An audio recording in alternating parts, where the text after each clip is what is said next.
Geekazine and Geek Smack is a proud member of the Tech Podcast Network over at techpodcast.com. If it's tech, then it's here. Ladies and gentlemen, boys and girls, children of all ages, it is another nap time for another episode of another Geek Smack with another person named me, Jeffrey Powers here. And yes, we've got a great Geek Smack for this week. How great, do you ask? Well, we've got a lot of great stuff, including we're going to be talking about the Steve Jobs book. We're going to be talking about ice cream sandwich. We're going to be talking about juggling Rubik's cubes and solving them at the same time. And then, of course, the big thing, does Microsoft actually own Android, or a majority of Android? All that on this episode of Geek Smack, and this week it's brought to you by Roku. Go over to geekazine.com/Roku, and you can get yourself a Roku 2 starting at $49. GoToMeeting, go over to gotomeeting.com, click the Try It Free Now button, and enter in the code podcast for a 30-day free trial. Stitcher, if you go over to stitcher.com/geek, you could win yourself $100 just by downloading the application for mobile podcasts. Of course, Telestream and Wirecast, I brought up the wrong page there, where all this stuff I create is on Telestream Wirecast, a great program there. Ladies and gentlemen, boys and girls, let's get into your Geek Smack for this week.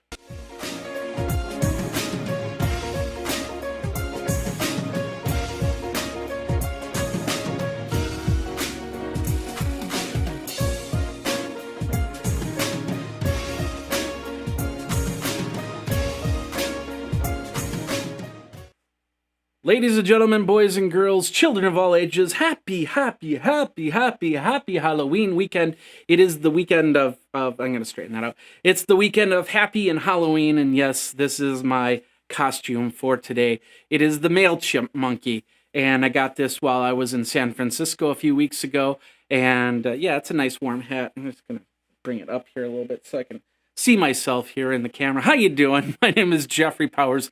www.geekazine.com or thegeeksmack.com, one of the two. That's where you can go to get all your music, all your news. Well, not music. Why did I say music? I don't know.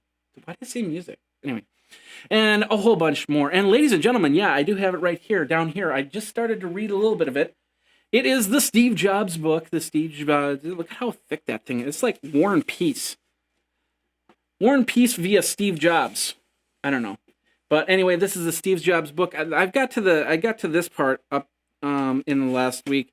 Basically, they're talking about the next computer at this point. Let's read a little bit of it. Jobs wanted to bundle useful content with the machine, so Michael Hawley, one of the engineers, developed a digital dictionary. He learned that a friend of his at Oxford University Press had been involved in the typesetting of a new edition of Shakespeare's works. Let me just zoom this back out here. And that meant that there was probably a computer tape he could get his hands on, and if so, incorporated into the Next memory. So Shakespeare was incorporated into Next. Isn't that kind of cool? Of course, they've been talking about that all this week, and we talked about it a little bit here, and we'll talk about it a little bit more in the show here. So first of all, first things first, just want to let you know, tonight you probably will be listening to this show or watching the show after tonight, but tonight I'm going to be over at a place called AJ Bombers. It was actually on Food Wars as pitted as a burger place in Milwaukee. They got a one in Madison now. We're going to be there for the Social Media Club, and I'm going to be a guest bartender, and we're going to be raising money for Social Media Club. Also, hey, it is National Podcast Post Month week. Post Podcast month. That's it. So it's 30 days of podcasting. If you don't podcast, you should check it out and maybe even start thinking of doing your show. If it wasn't for National Podcast Post Month, I probably would still be doing a weekly version of the day in tech history, but I decided I needed to push that envelope and make it a little bit more, a little bit better, a little bit faster, and therefore, that is why I decided to go on a day show for the day in tech history. So National Podcast Post Month. One quick program note, next week I will not be doing a show because on Tuesday I'll be flying out to Detroit. We will be visiting Ford for some super secret thing, I don't know. And then I'm going straight to Blog World after that. So next week, my week's pretty much shot, no show, but in 2 weeks, we will be back with another Geek Smack. Or maybe I'll have the monkeys run it. Anyway, ladies and gentlemen, let's get into your Tech Smack for the week. Tech Smack. I don't know what to do with this. We'll put it right here. How's that? There, you got a monkey on the side.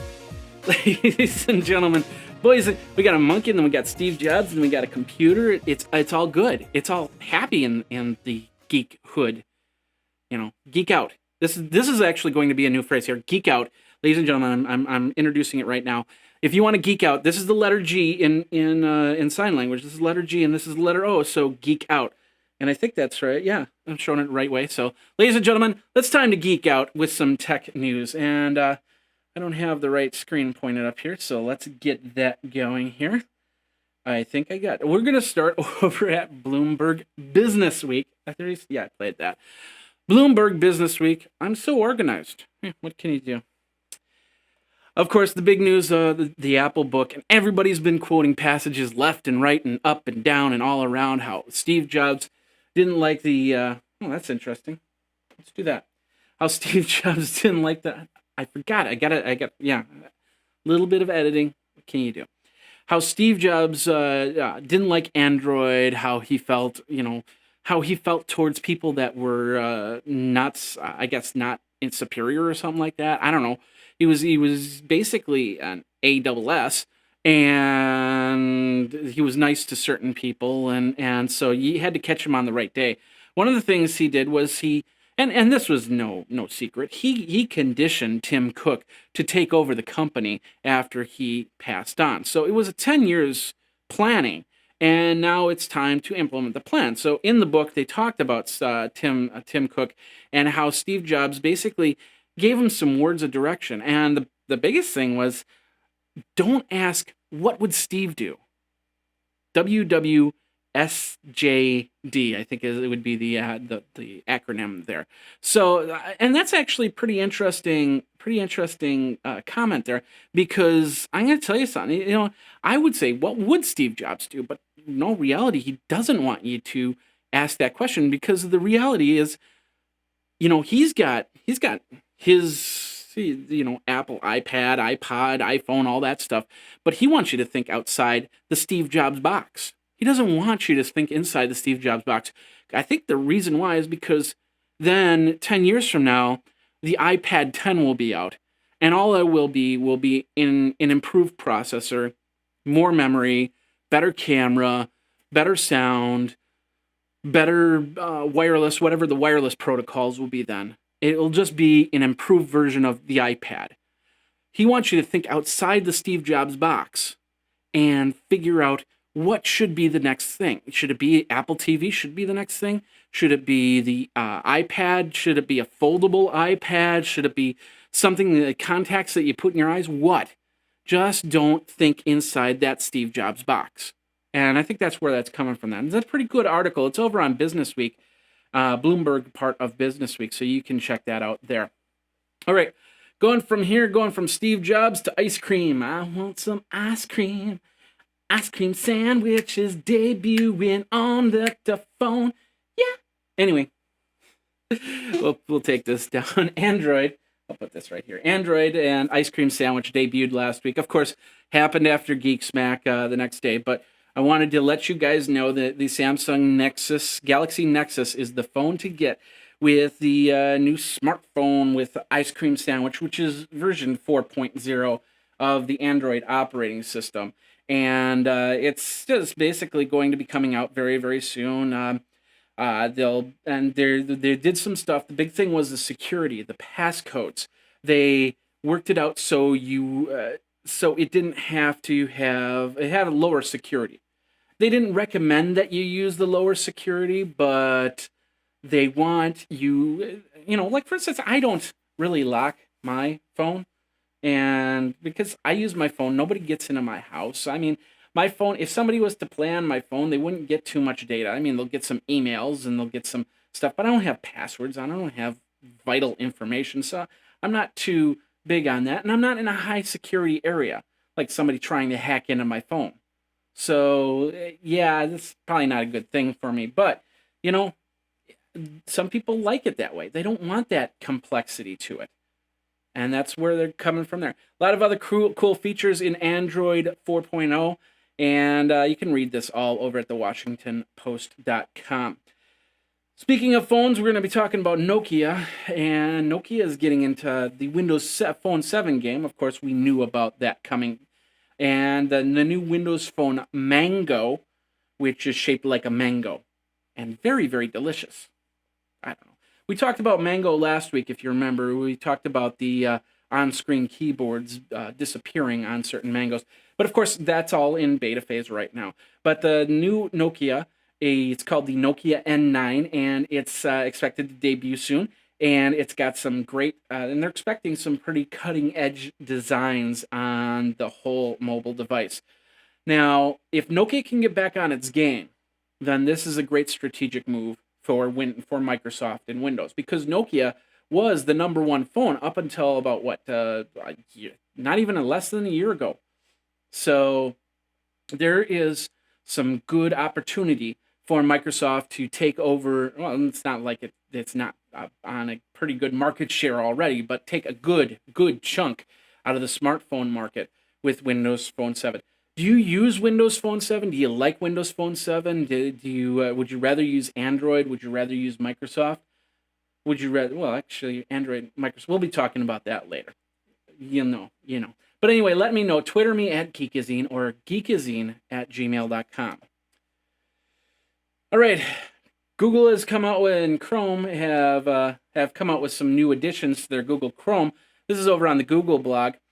They're talking about the new tab page, and I'm going to show you the video because I should be able to show you this video. If I can't show you this video, then I don't know what to do. But anyway, the whole idea is they're fixing up the tab page. Let's see if we can get this up and running. It's just spinning there. All right, let's bring it back down. So basically, you can add you have new tabs into your front page, your home page. You can move around icons. You can do a lot of cool different things with Google Chrome. So if you want to read more on that, go over to the official Google blog there, and you'll get more information. Let's move over to Mashable.com. Of course, we've been talking about Meg Whitman in the last couple weeks. Meg Whitman taking over HP as the CEO. She was on eBay at one time, and so this is actually pretty interesting. There's another company called Zaarly, Zaarly. I can spell. I just learned that. Anyway, Meg is now part of the board of directors for Zaarly. Now, Zaarly is an eBay type website, so you can do some auctioning on there. So that's actually a really good spot for her to be because she knows online auctions. Whether that conflicts with HP or not, I don't think it does. But, if it does or not, we'll keep you abreast of that whole situation. Zaarly had announced a $14 million round of funding on Tuesday, which Meg Whitman will help with getting all that together. The biggest thing, I think, with Zaarly, just in first looks, I've never been to the website, is they need to kind of think about that name. Does that scream online auctions? I don't know. Would you say, let's Zaarly it?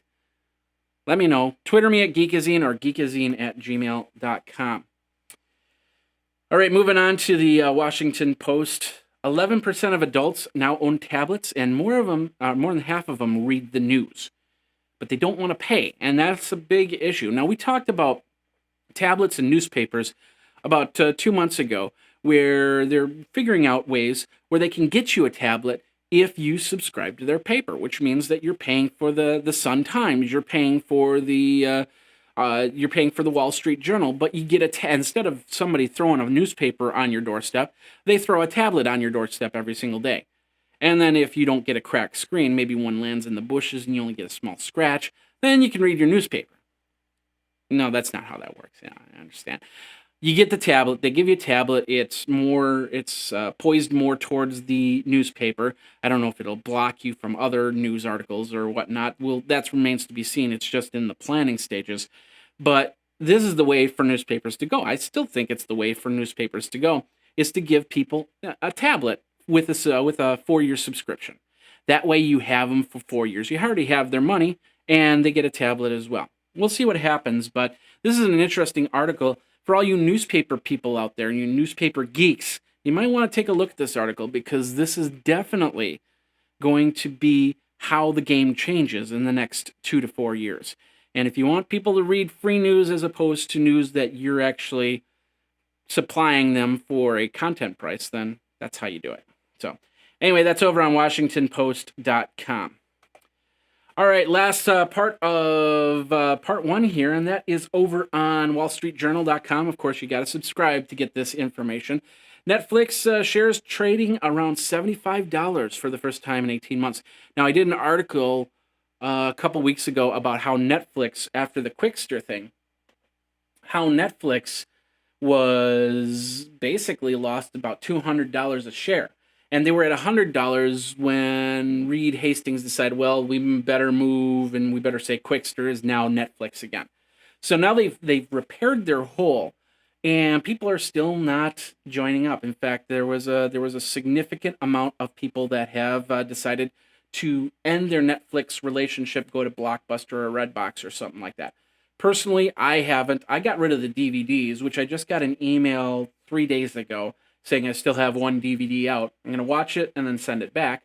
But then I'm going to be all streaming, which I don't have a problem with, because I watch more on the streaming side than I did on the DVD side. And I like that option.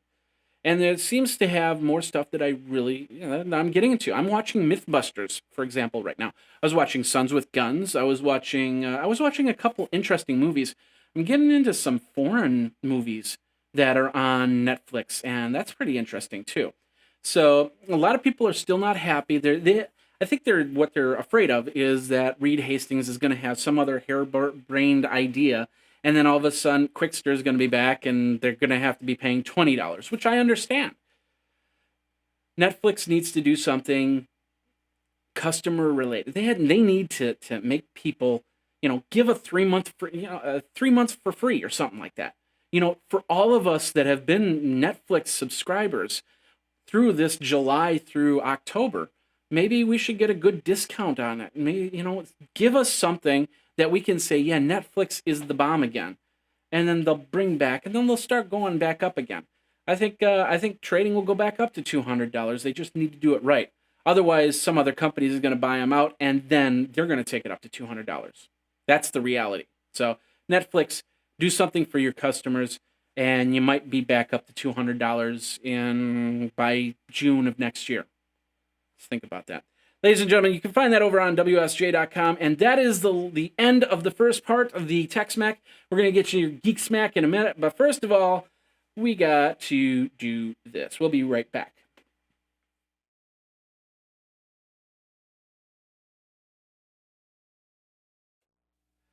Ladies and gentlemen, boys and girls, children of all ages, if you want to be seen, and you want to see people, and you want to meet with people, and you want to be around people that you want to meet, then you need a program like Citrix and GoToMeeting. Now, you just said, what was that?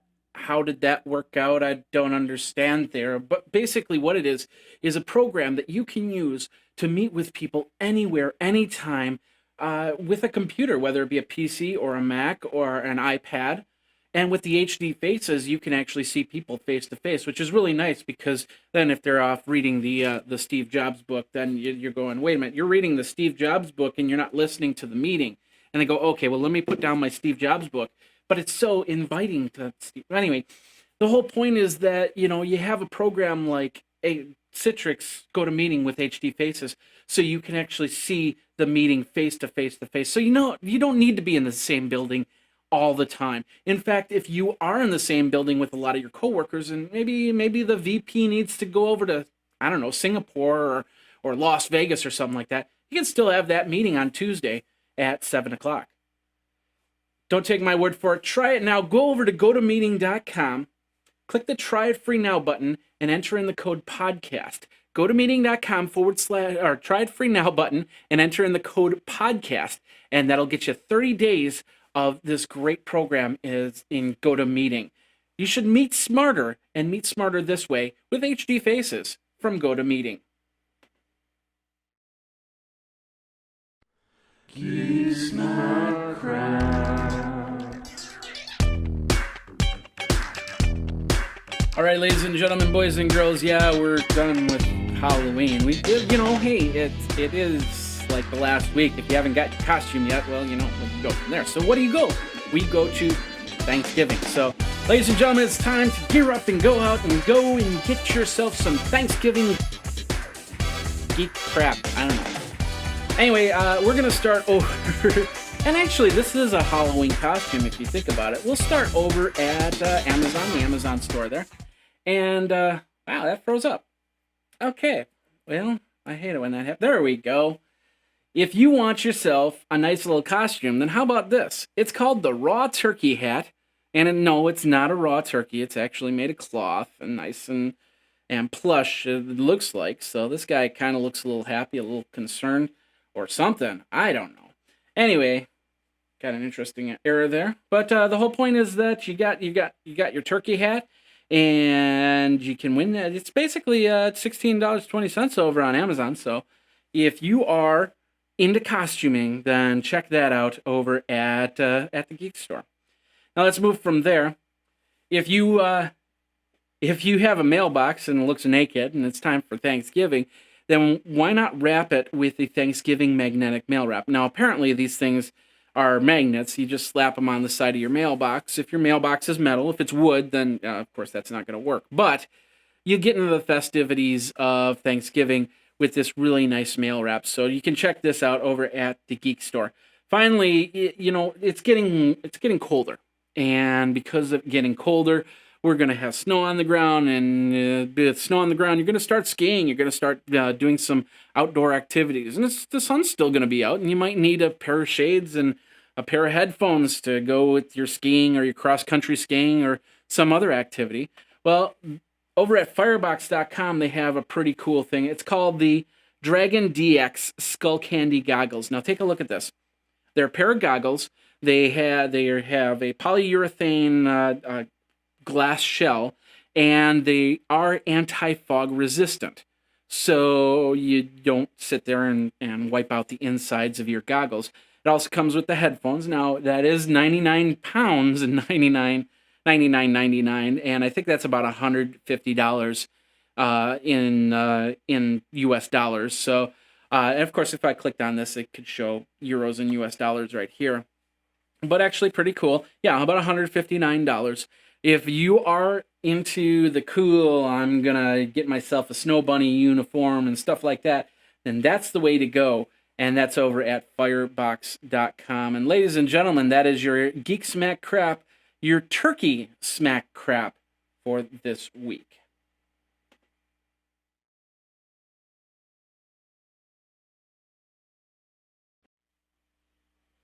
Stop dreaming, start streaming. That's what Roku says, and I completely agree with them.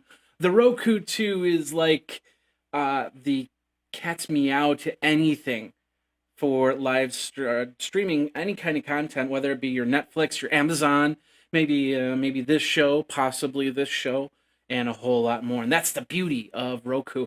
And now they still have the 3 flavors up on Roku's website, but there's actually now the 4th flavor.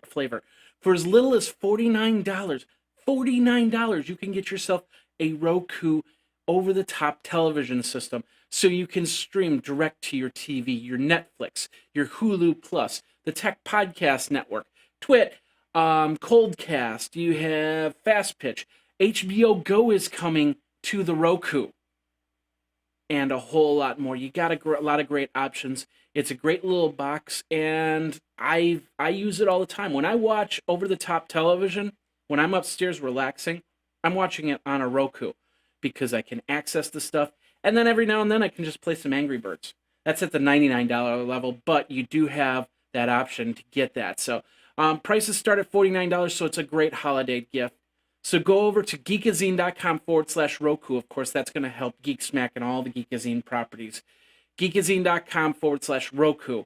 And you can find out how you can get yourself a Roku Entertainment Center for as little as $49 and no more than $99. It's the all-new Roku 2, and that's geekazine.com/Roku.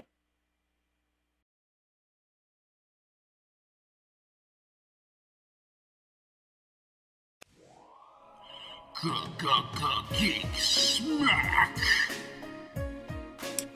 All right, ladies and gentlemen, boys and girls, children of all ages, welcome to the second part of the show. I'm going to move Steve Jobs' book again.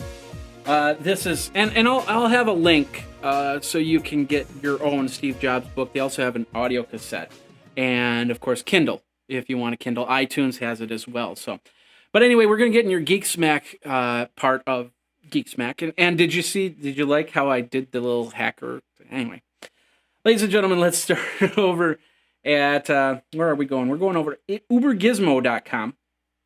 And basically what this is a program. This is a new type of thermostat that's supposed to learn a little bit more. The guy was actually part of Apple, and he formed the Nest Learning Thermostat. They say it's smart because it can program itself so you can save energy in the long run. What I didn't like about it, it's a $250 item, but what I didn't like about it was I thought it would be something that you could actually hook up and control, via wireless system, but I don't think this does. Everything that I've read doesn't say anything about wireless, and that's kind of disappointing. I would have really liked this, wireless node on there so I could actually program it a little bit more. But in all reality, some of us still have that rotating dial thing where we sit there and go, oh, it's too cold, let's turn it up. And then it's like, oh, it's too warm, let's turn it down. And with this, it'll actually work your thermostat better. So it could be something that'll save you money and might be worth that $249 price tag. There's other devices out there that don't do smart learning, but do self-programming that are like $50, $60 and probably could do a lot better than that. So I'd check that out. But if you want to check this one out, go over to ubergizmo.com. All right, let's move from there. We're going over to Chris Brogan's website, 106 Excuses That Prevent You from Ever Becoming Great. Now, I talk to people about this all the time.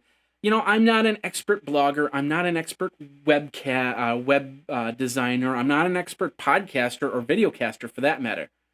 I do what I do with the stuff I get. I learn as I go. Like for instance, this show is actually being set up in 1080p. Now before, what I would do is I would record this show in 720p and then do some post conversions and push it up to 1080p. I still have to do the post conversions, but now I'm going to post convert it using a scale of 1:1 as opposed to not 2:1, but it's on like 1.5:1 or something like that.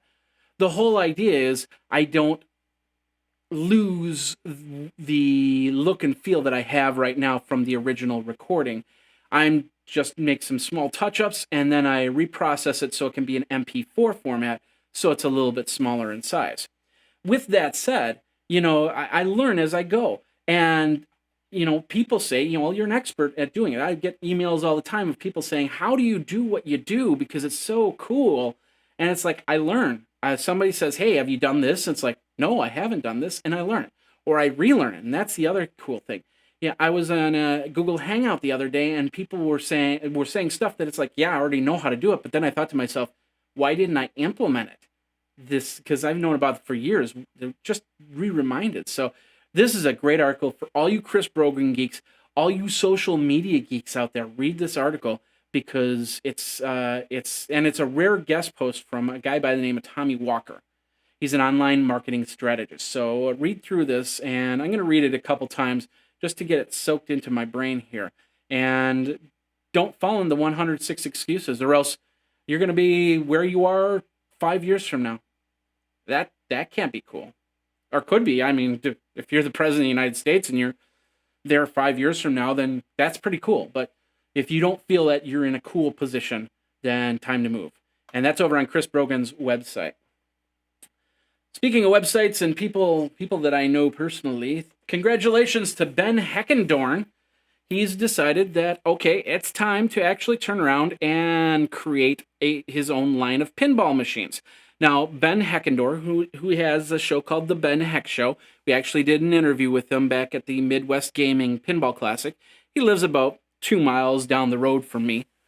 And I'm actually probably more. 5 miles down the road, something like that. Anyway, he makes pinball machines, among other things. Of course, he's got the show, Ben Heck Show, where he modifies game systems and different things. He actually did a thermostat mod for you with the old dial thermostat, which was pretty cool. So he's getting into the pinball business full time, I guess, and he's going to do some pre-orders. So if you want Geekazine to have a pinball machine, maybe in the background or something like that, maybe right there, help me get one and we'll get it modded.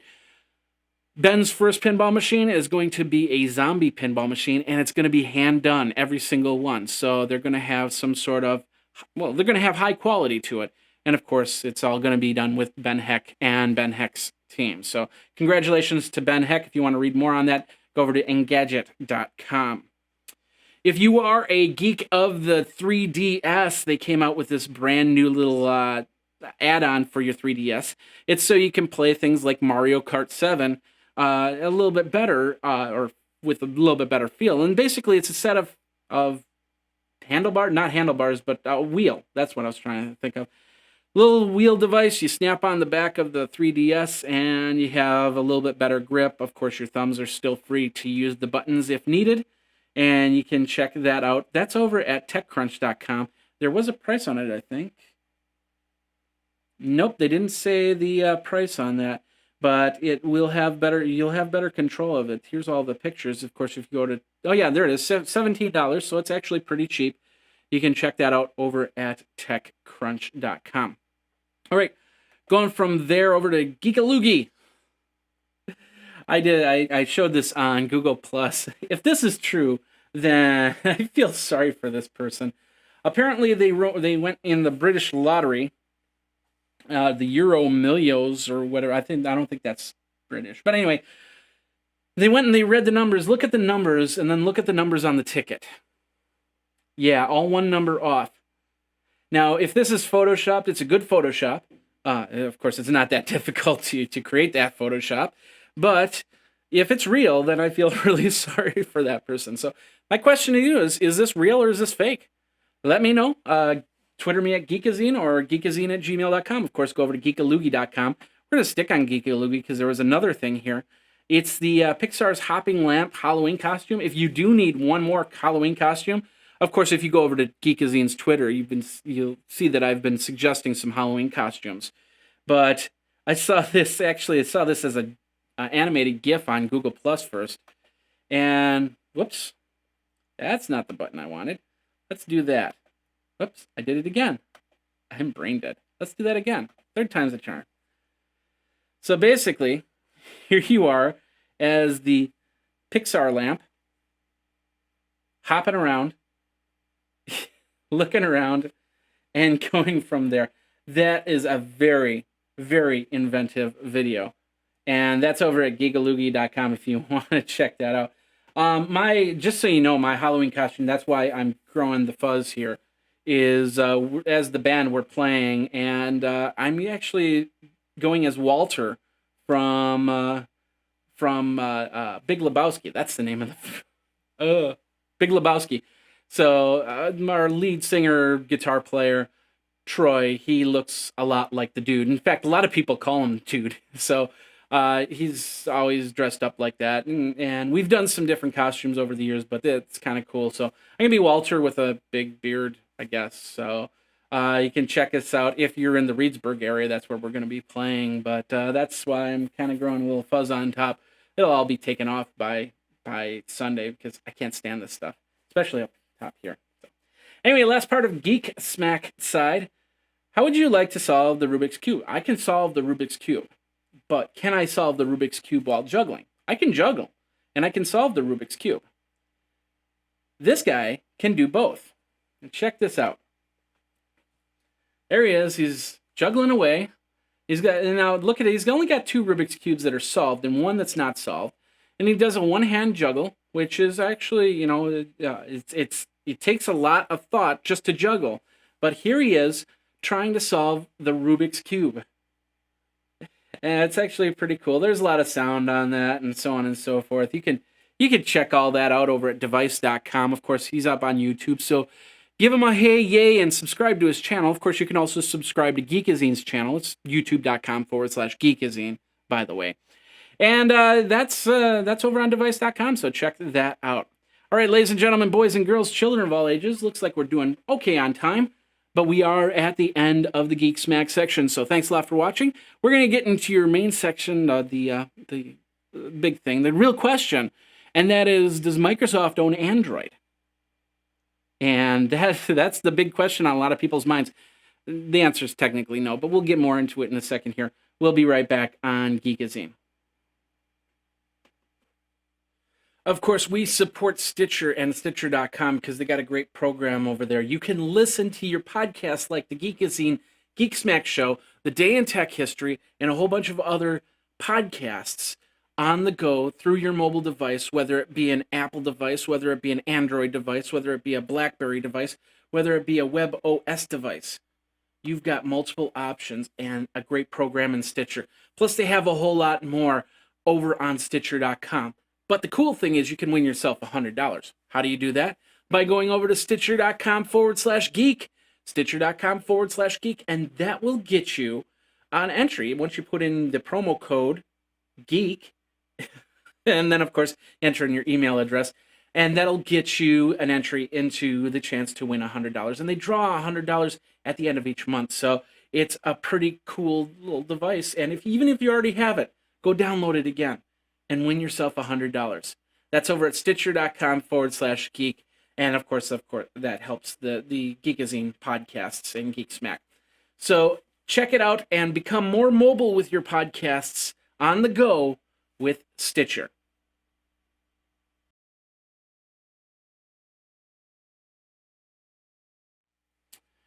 All right, ladies and gentlemen, boys and girls, children of all ages, thanks a lot for sticking through the Tech Smack and the Geek Smack and the Geek Smack crap. Now here's your feature for the week. Android, of course, is coming out. Got Android mobile devices, possible tablets, possible TVs, all this other stuff.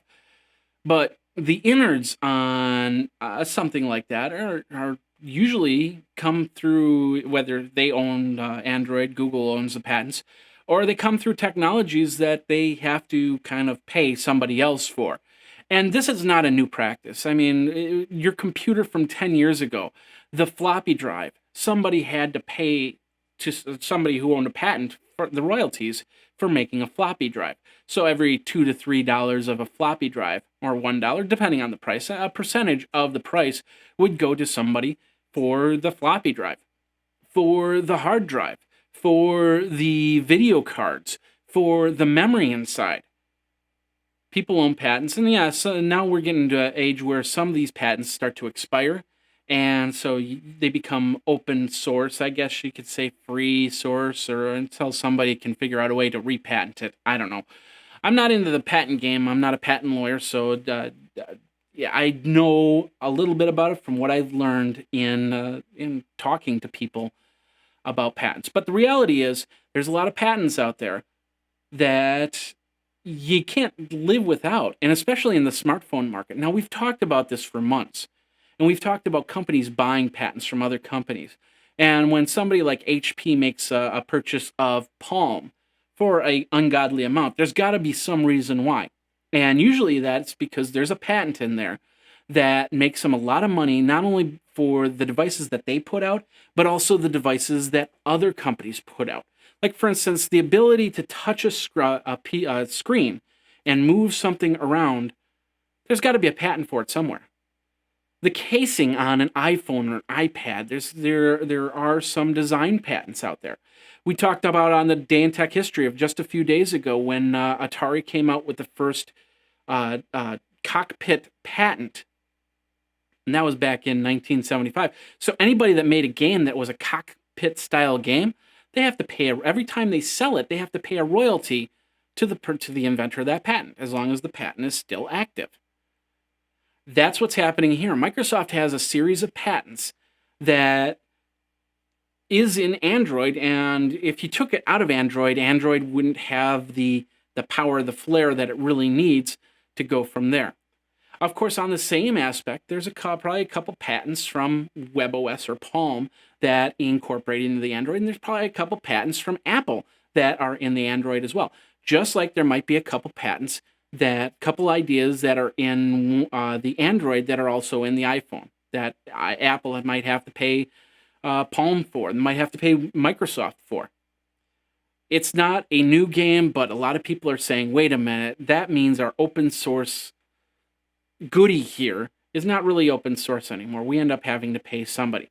And with all the new manufacturers creating Android devices like HTC, like Nokia, and so on and so forth, Motorola, another good one, then you're all of a sudden paying money to Microsoft. And it's estimated, they said on, I think it was, there was an estimation of $444 million. Goldman Sachs made the estimation. Microsoft will get $444 million from Android phone sales within the next year. Do they deserve it? Well, maybe, yeah, I suppose. They made these patents, they developed them, and then they patented it. They're using the technology. $444 million? That seems to be a lot if you're talking one-on-one. I don't have $444 million, but other people, in the grand scheme of things, with all their post-development and everything like that, $444 million is really not that much. So does it deter you from buying the phone? Not really, because you still have to buy the phone. You still want the features in the phone. And if you don't have those features, then you don't buy the phone. Yeah, it's a little devil caveat back and forth, catch-22, whatever you want to call it. But the reality is this. Patents are on everything. Patents are in here. Patents are in here. The LCD monitor, the screen, the front screen has a patent, and somebody owns that patent and they make money off of it. This skeleton right here, this design, probably could have a patent on how to design this. The machine that this is made from probably has patents inside there. So the reality is, patents are everywhere, and that's how people make money to stay alive in fabrication. And if you look at any device, I bet you even AMD has to pay some patents to Intel, and Intel has to pay some patents to AMD. Once again, I'm not a patent lawyer, and I haven't read up on that too much, so there might be a little bit of, I don't want to say not truity, but there might be a little bit of question as to back and forth. But the bottom line is this. That's what we do to make the stuff that becomes very useful to you and me today. It's just a part of life. You've got to pay out to the man, and the man might be Microsoft. I don't know. What do you think? Do you like the idea? Are you going to get yourself an Android phone now that you know that Microsoft might make $444 million from it? Let me know. Twitter me at Geekazine or email me at geekazine@gmail.com. I'm still going to buy a phone, whether it be an iPhone or an Android. I haven't decided yet. It's time for me to do some upgrading. Got to pay some other bills first, but we'll see what happens. So, anyway, ladies and gentlemen, boys and girls, children of all ages, thanks a lot for watching. Thanks a lot for listening. Let me put my Halloween costume for this show back on.